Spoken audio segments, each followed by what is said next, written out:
Hi అండి, welcome back to our channel. ఈరోజు మన వీడియోలో టేస్టీగా పూరీ కర్రీ ఎలా చేసుకోవాలో చూద్దాం. హోటల్లో చేసే పూరీ కర్రీ అంటే పిల్లలు కూడా చాలా ఇష్టపడతారు కదా. ఇలా ఒకసారి ట్రై చేయండి, టేస్ట్ మాత్రం చాలా బాగుంటుందండి.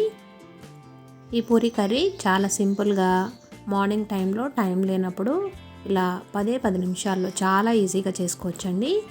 టేస్ట్ మాత్రం సూపర్గా ఉంటుంది. లేట్ చేయకుండా వీడియోలోకి వెళ్ళిపోదామా.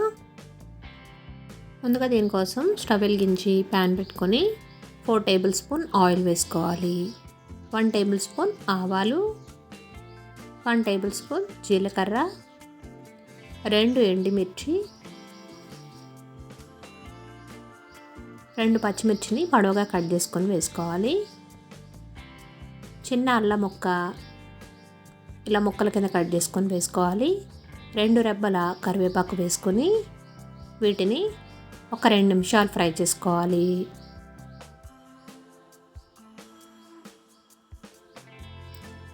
ఇలా వేపుకున్న దాంట్లో పొడవుగా కట్ చేసుకున్న 3 ఆనియన్స్ని వేసుకుంటున్నానండి. ఇలా ఆనియన్స్ వేసుకొని టేస్ట్కి సరిపడా కళ్ళుప్పును కూడా 1/2 టేబుల్ స్పూన్ వేసుకోవాలి. వేసుకొని ఆనియన్స్ని బాగా మెత్తగా మగ్గనివ్వాలండి. ఒక 5 నిమిషాలు ఈ ఆనియన్స్ని ఫ్రై చేసుకోవాలి.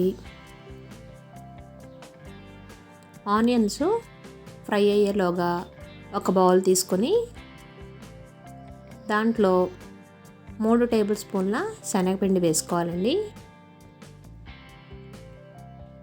2 కప్పుల వాటర్ వేసుకోవాలి.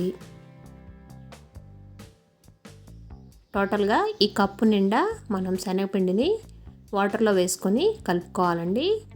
బాగా పలచగా కలుపుకోవాలి, ఎటువంటి ఉండలు లేకుండా ఈ విధంగా బాగా కలుపుకోవాలండి.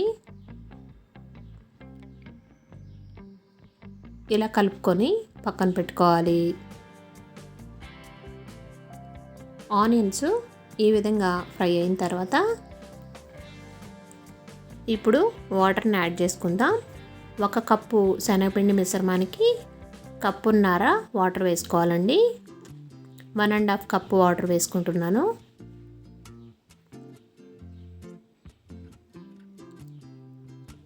పలచగా కావాలంటే ఇంకొంచెం వాటర్ని యాడ్ చేసుకోవచ్చు, లేదు చిక్కగానే తింటారంటే అలానే వేసుకోవచ్చండి. ఇప్పుడు 1/2 టేబుల్ స్పూన్ పసుపు వేసుకుంటున్నాను. ఇలా పసుపు వేసుకొని ఈ వాటర్ని బాగా బాయిల్ అవ్వనివ్వాలి.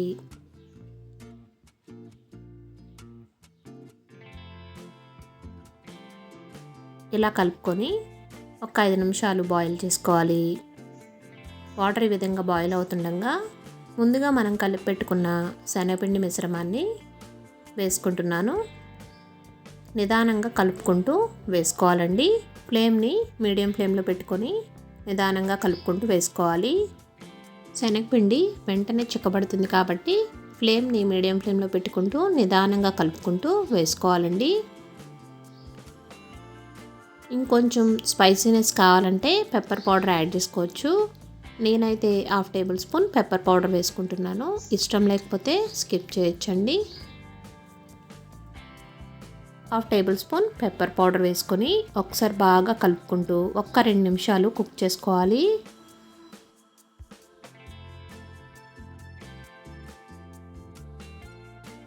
చివరగా కొంచెం తురుముకున్న కొత్తిమీరని వేసుకొని ఒకసారి కలుపుకొని స్టవ్ ఆఫ్ చేసేసుకొని సర్వ్ చేసుకోవడమే. టేస్టీగా ఉండే పూరీ కర్రీ రెడీ అయిపోయిందండి. 10 నిమిషాల్లో చాలా సింపుల్గా చేసేసుకోవచ్చు. టేస్ట్ కూడా చాలా బాగుంటుంది. పూరీలోకి చపాతీలోకి కూడా బాగుంటుందండి.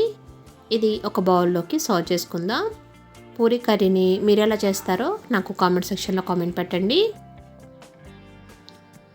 ఇది పూరీలోకి చపాతీలోకి చాలా బాగుంటుందండి. మీరు కూడా ట్రై చేసి ఎలా వచ్చిందో కామెంట్ సెక్షన్లో కామెంట్ పెట్టండి. వీడియో నచ్చితే తప్పకుండా లైక్ చేయండి. పూరీల్ని ఈ విధంగా పూరీ కర్రీతో సర్వ్ చేసుకున్నామంటే టేస్ట్ చాలా బాగుంటుంది. పిల్లలైతే చాలా ఇష్టంగా తింటారు. వీడియో నచ్చిందని అనుకుంటున్నాను. వీడియో నచ్చితే తప్పకుండా లైక్ చేయండి, ఫ్రెండ్స్కి రిలేటివ్స్కి షేర్ చేయండి. మన ఛానల్ ఫస్ట్ టైం చూస్తున్నట్లయితే సబ్స్క్రైబ్ చేసుకోండి. Thanks for watching.